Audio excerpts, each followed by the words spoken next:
says it's recording. I didn't say that I should. Anyway. Oh, I can't see. It's so bright. Welcome back to our channel. Today we're doing something a little different because I'm going to interview my sister about her van life stuff. We're just going to give you a tour and tell you why she lives in her van, how she lives in her van, etc., etc., etc. So, I'm Danae, by the way. Hello. Didn't I say that? No, you said my sister. Oh, that's Danae. Hi. Alright, very nice. That extension cord right there is so that she can heat her van at night. It's been very cold, and I'm from San Diego, so I'm used to it being like a nice 70 degrees outside during this time. But 30 degrees, yeah, I'm definitely a heater. And a guard dog. Thanks. Thanks, Romulus. Okay, no, all done. Cool. What's your van's name? Right, so I name all of my vehicles, but this one is also my home, so I definitely had to name him. His name is Seth Rogen, named after my favorite comedian, but you can just call him Seth. Yeah, come on in, let me show you the inside. Ignore the Doritos on the ground. That's just... There are no Doritos on the ground. This is my van, so I can stand up in my van. I'm 5'3", and I kind of have No, to... you're not. 5'3" on this. 3/4. You're so much taller than me. Then you're 5'2". No, I'm 5'3" and 1/4. Continue. I'm a little bit on the higher register of 5'3", but I can stand up in my van if I'm slouched. Standing up straight is not super easy. But yeah, so this is my bed. I technically would be called almost a bare bones vanlifer, because a lot of times people put in a sink and a fridge and a stovetop, but I really just wanted this to be my bedroom. So all I did was rip out the 2 seats here. I put in flooring, which is cracking now and needs to be replaced, and put a bed in here along with a bunch of storage boxes, and just call it a day, because I don't want to put in the work to do more things. And you're a minimalist. And I am a minimalist. And it works. So why would you? Show us where your clothes are. Got it. So I have all my clothes in here in these bins, which obviously are wrapped in wallpaper. Yeah. So these very are clever. Plastic bins, and I hated being able to see my clothes and everyone else could see them, and I don't fold them, so it's messy looking. So I put wallpaper on there that's textured and looks like wood, so it makes for a better picture. And then I have also like underwear, bathing suits in there, dirty clothes obviously, and then I have tons of jackets up here because I cannot handle the cold unless I'm bundled up.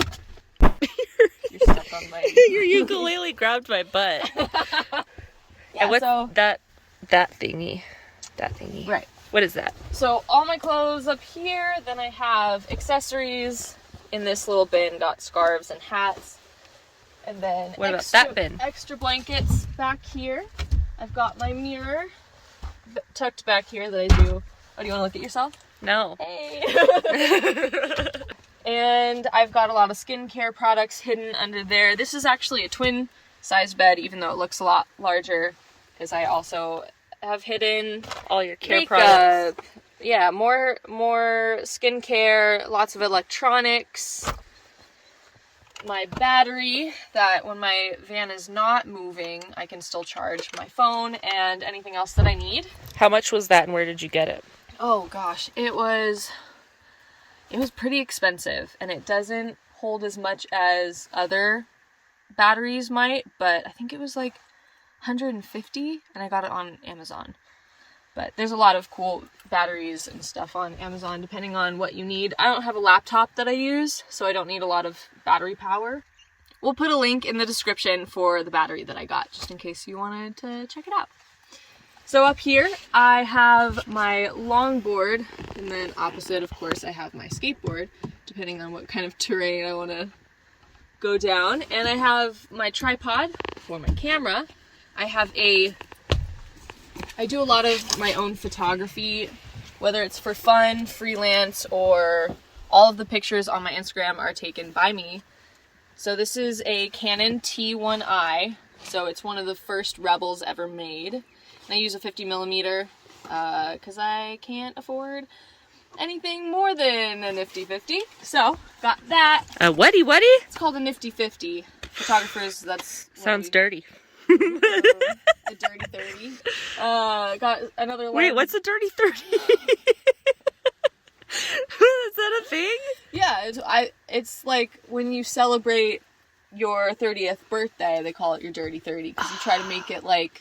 You try to Strip pretend that you're clubs? still young, yeah, and go to the strip club. Hey, 30's young. Better not when you're believe my 25. 30th is gonna be real dirty. You're not wrong, yeah. Then I have a bunch of books up here, and journals. I also have a bunch of VHS tapes for this VHS player and TV. Quest for Camelot is the Yes. our favorite. We watched this So many times. so many times. And Muppet Treasure Island. Yep. Swiss Family Robinson. And Chicken Run certainly did not deter me from murdering chickens. Which is kind of what it was supposed to do, right? Yes. It failed. Definitely. Yeah, this TV came with the van, and it works sometimes. Sometimes it does not work. And you have to have either the van running or the battery on in order to watch something. So you just watch it on your phone. So I just watch stuff on my phone. Yeah. Up here I have random keepsakes that I eventually put into a box at the end of the year, because I like to keep all of my, memories for every year. So I have boxes for that. Up here I have a very limited amount of tools. I really need to get a toolbox, but small little things that I might need, tape, more books, because I've just recently got back into reading books. And yeah, this is my ukulele, because what else are you gonna do when you're on the road? It's probably really out of tune. And along with your slackline, right? I don't know.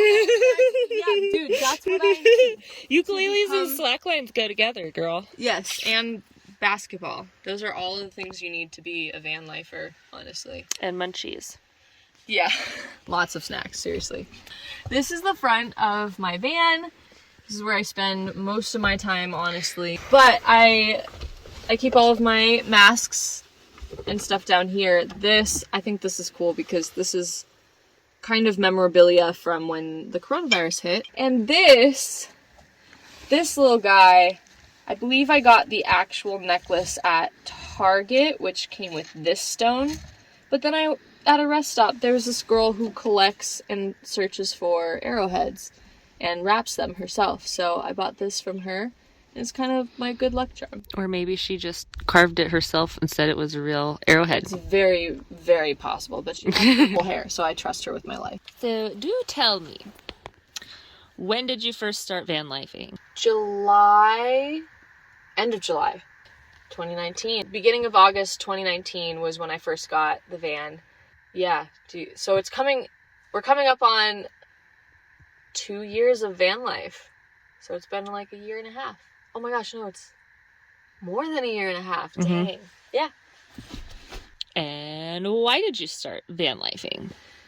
I was born and raised in San Diego, California, and I moved up to LA when I was 19 because I really like artistic, creative stuff, and I'm like, okay, that's the hub for everything. So I moved up there when I was 19, and I was struggling between having a job that allowed me to afford renting a room in a house, but also being able to do creative things. It just wasn't working out because I would work so much that I was tired and I would stay home, and then I would be too far from where I wanted to go, and I wouldn't have time to go there or money to pay for gas or food sometimes, because when you live in LA and not in beautiful Idaho, you have to pay, I was paying about $800 a month in rent for a room in a house. With a bunch of people. Like 5 other roommates, yeah.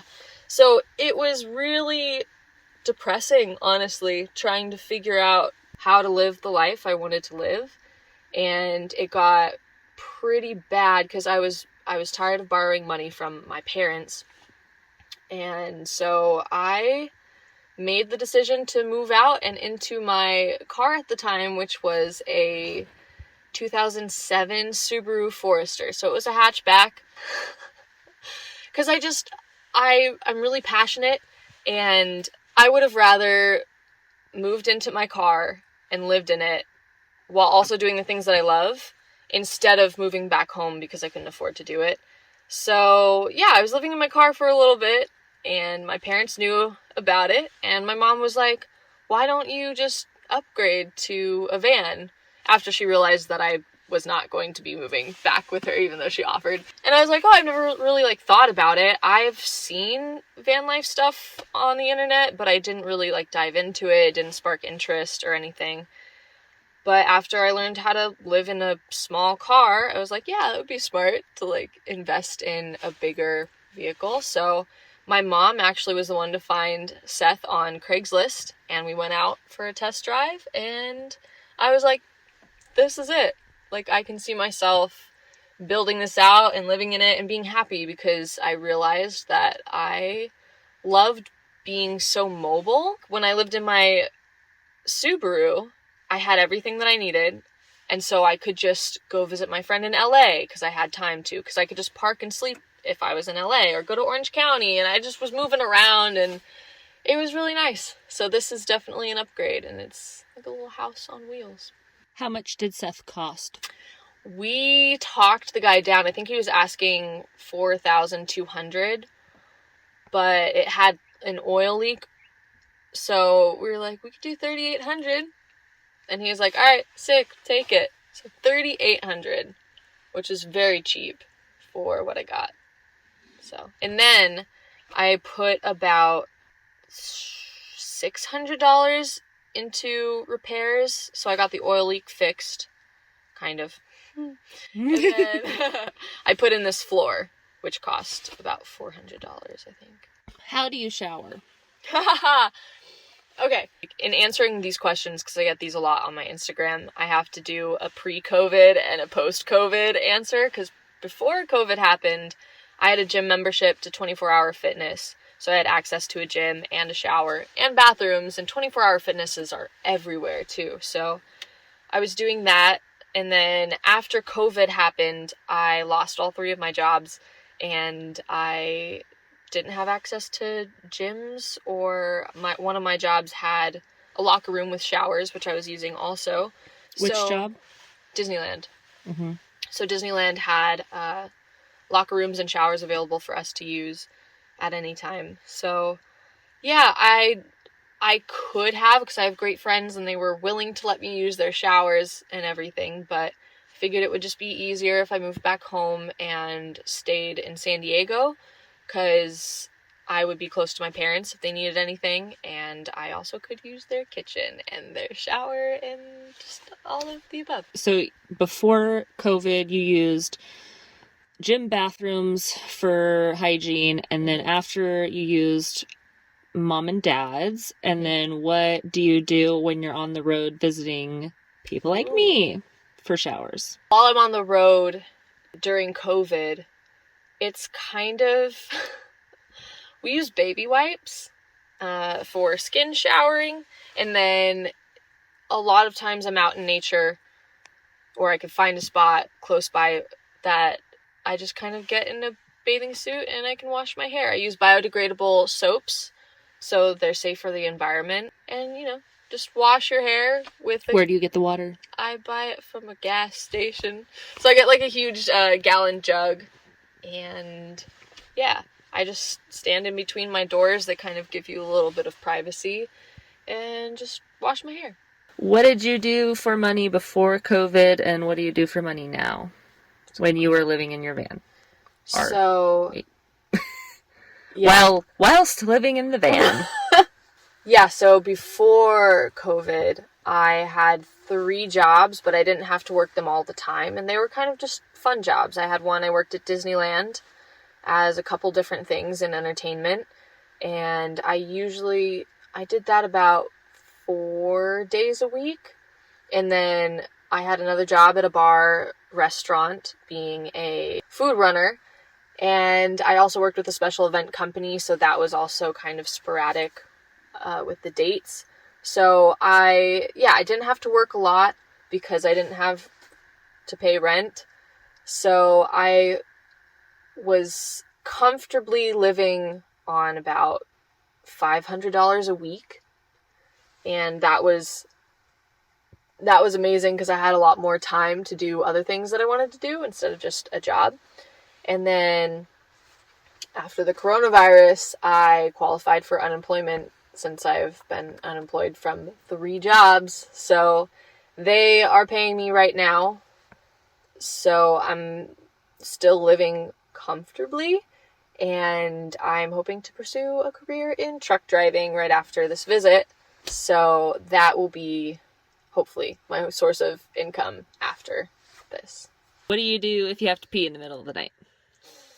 Well, first of all, when you live a lifestyle like this, you learn how to manage stuff like that. Like most vanlifers, we stop drinking water at a certain time before we go to bed so that we don't need to use the bathroom in the middle of the night. We drink most of our liquids in the morning. If you have a penis, just put it in a bottle. Oh my gosh, it's so nice to have. Yeah. Other than that, when I'm on the road, I usually stop at rest stops to go, well... To sleep? Yeah, to sleep. When I'm on the road, I usually stop at a rest stop for the night so that if I need to use the bathroom, I can. And they're also very well lit and safer than other places. Yeah. What's the best part of being a vanlifer? Everything. That sounds so corny, but I'd say, if I were to be specific, the freedom aspect of it. Because, living in a house, like, offers stability, and you know where your home is, and that's all great, but the freedom of having a van, it's like, if I wanted to, I could live in Ohio tomorrow. If I wanted to. I could just drive to Ohio, and I could technically live there. But also, not only the fact that I could live wherever I want, but also I get to visit my friends, no matter where they are. And I think that's huge for me, because through Instagram I've met so many beautiful people, and it's cool to just be able to be like, hey, I'm heading your way, like, are you free and able to hang out? But I don't have to pay rent, and it allows me to have a lot more money to my name.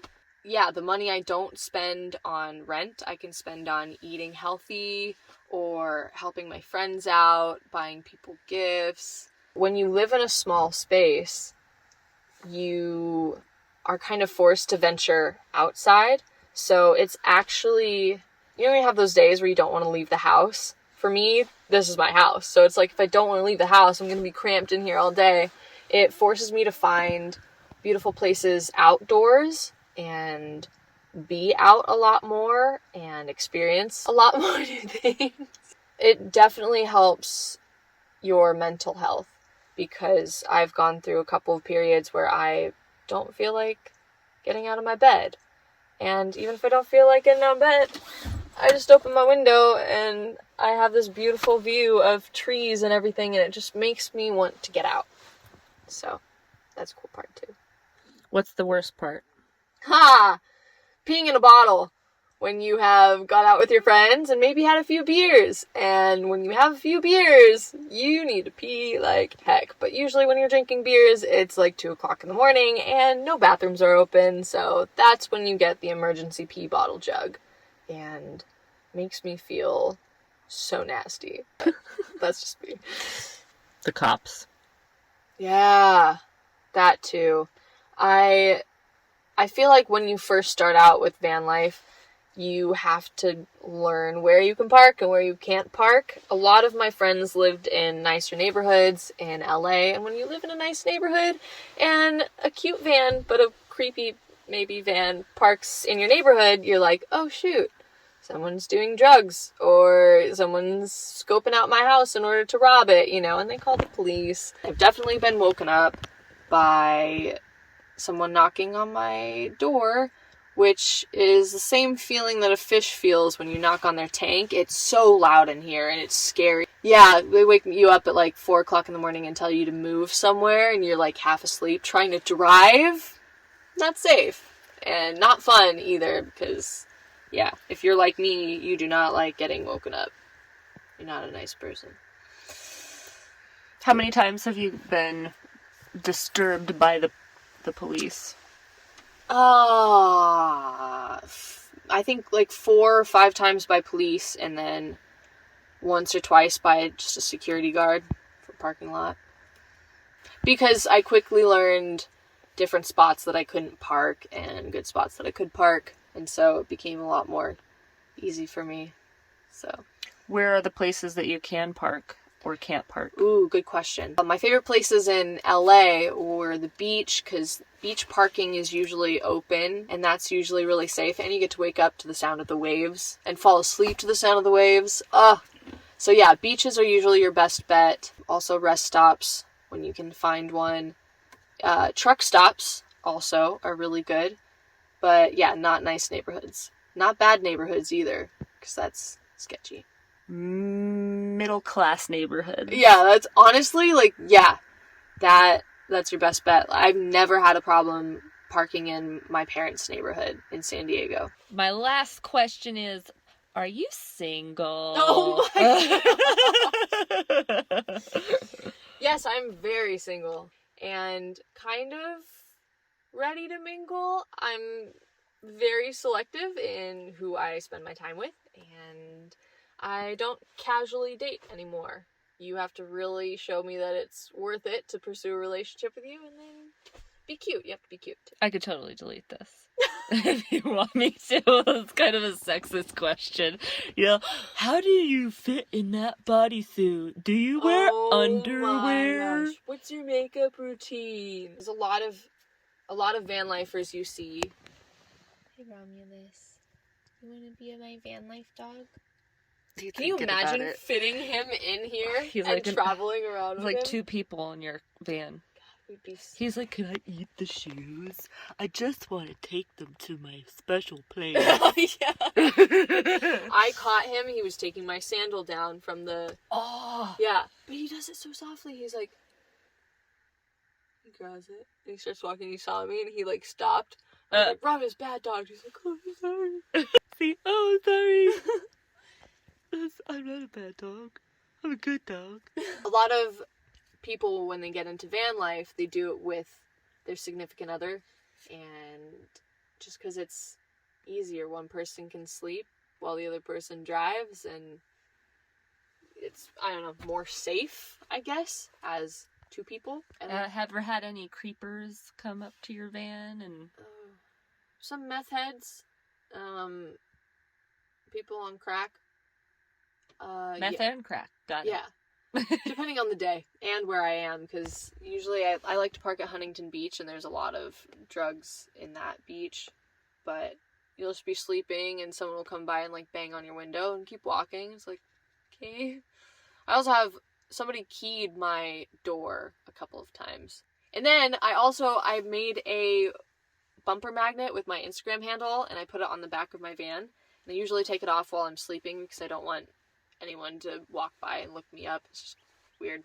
And I forgot to one night in Santa Monica, and I woke up to a DM from this like really creepy 50-year-old looking man who was like, hey, see you in Santa Monica. But nothing happened. He wasn't around. So her van life gives her the ability to come visit us for, I don't know, quite a while. And easily, and she doesn't have to come inside the house for sleeping. She just showers in the house and hangs out all day. When she needs a break from my obnoxious little children, she just hides in her van. It's kind of convenient. Yep. I wish I could do that. All I got is a closet. Yeah. Yeah, when she first got this van, I was really confused as to why she wanted to sleep in it, and she didn't want to sleep in my house. But shortly after, I just kind of realized that it's her space, and she likes to, and she doesn't want to be, like, I don't know, I don't even like staying in other people's houses. Stop. Don't look at me like that. I'm not going to forgive you yet. God, he's so... Yeah, that's her home, and that's how she lives life. And if you want to follow all of her little adventures, you can go on her Instagram account at IGotMovesBabe.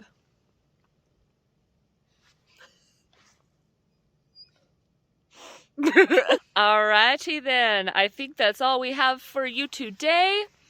And if you want to subscribe, please do that. Everybody have a nice day. Wait, can I say it? What do you say at the end of your videos? I don't know. Like and subscribe. Like and subscribe, and we will see you on the next vlog. You just yelled that in my ear. Like and subscribe. All right. What she said.